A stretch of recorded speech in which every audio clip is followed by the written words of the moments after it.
Meu nome é Davi Narciso, eu sou estudante de teologia e hoje a gente vem com mais um comentário sobre o Evangelho de Lucas, né, que já estamos comentando e por fim já tem uma série de vídeos aqui dentro do canal para você poder fazer esse mergulho dentro da palavra de Deus, né? Então vamos lá. Hoje a gente vai deitar a nossa atenção no capítulo 3, né, no capítulo 3 do Evangelho de Lucas, e ali esse texto ele é peculiar. Tá? Ele é um ponto de ligação, mas a gente já vai chegar nesses detalhes. Como que começa o capítulo 3? Como o capítulo 3 começa exclusivamente com João Batista, né, fazendo todo o seu trabalho missionário ali dentro daquele território.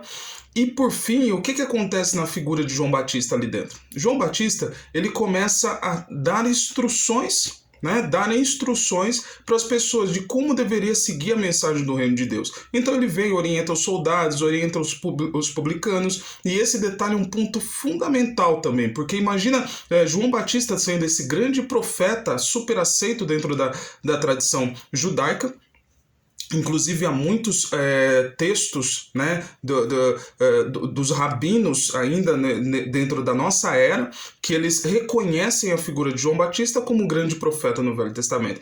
E ali você encontra João Batista dentro desse texto dando orientação para um publicano, que era uma figura ali dentro daquele povo, dentro daquela situação histórica que João Batista estava pregando, uma figura que não era muito aceita pela sociedade, por aquele lugar, inclusive porque ele estava cobrando imposto da terra que Deus tinha dado por herança. Mas aí o que acontece? João Batista ele faz todo esse processo de orientação e vários elementos que João Batista vai estar afirmando vai ser pauta dentro do ministério de Cristo. Né? E aí o que acontece ali dentro desse ponto?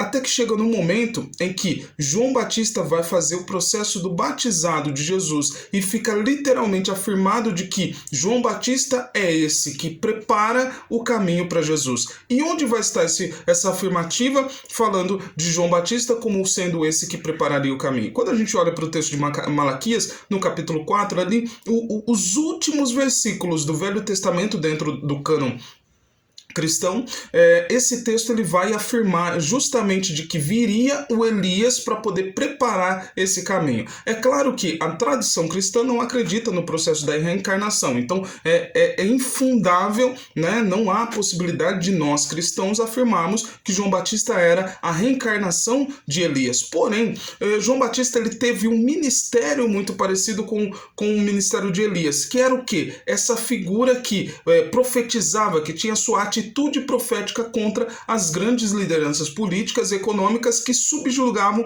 os mais pobres. Então, quando a gente vem e vê João Batista pregando, né, ministrando dentro do deserto, ele está fazendo esse processo. Um outro detalhe que a gente tem que afirmar aqui é o que? O texto de Lucas ele está afirmando categoricamente que o que?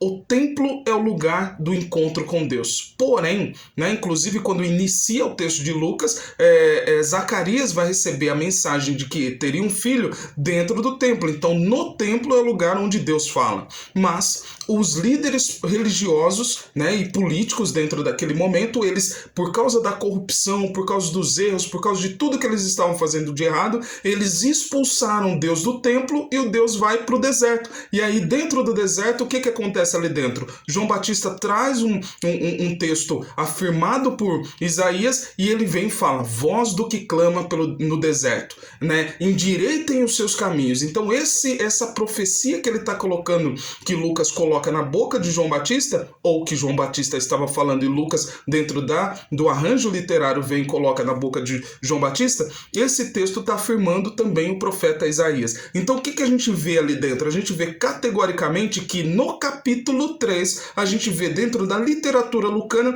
esse ponto de transição do final do Velho Testamento e do início do Novo Testamento. Um outro ponto que a gente tem que afirmar na figura de João Batista dentro do texto de Lucas é o quê? João Batista ele está pregando dentro, ele está batizando no Rio Jordão. E quando a gente olha para o Velho Testamento, duas figuras vão estar no Rio Jordão. A primeira figura é Josué passando com o povo para a entrada na Terra Prometida, ele vai passar pelo Jordão. E Elias vai estar também fazendo a sua obra, né? E ele vai inclusive abrir e passar pelo Rio Jordão. Então, esse processo, essas duas figuras do Velho Testamento que vão estar no Jordão,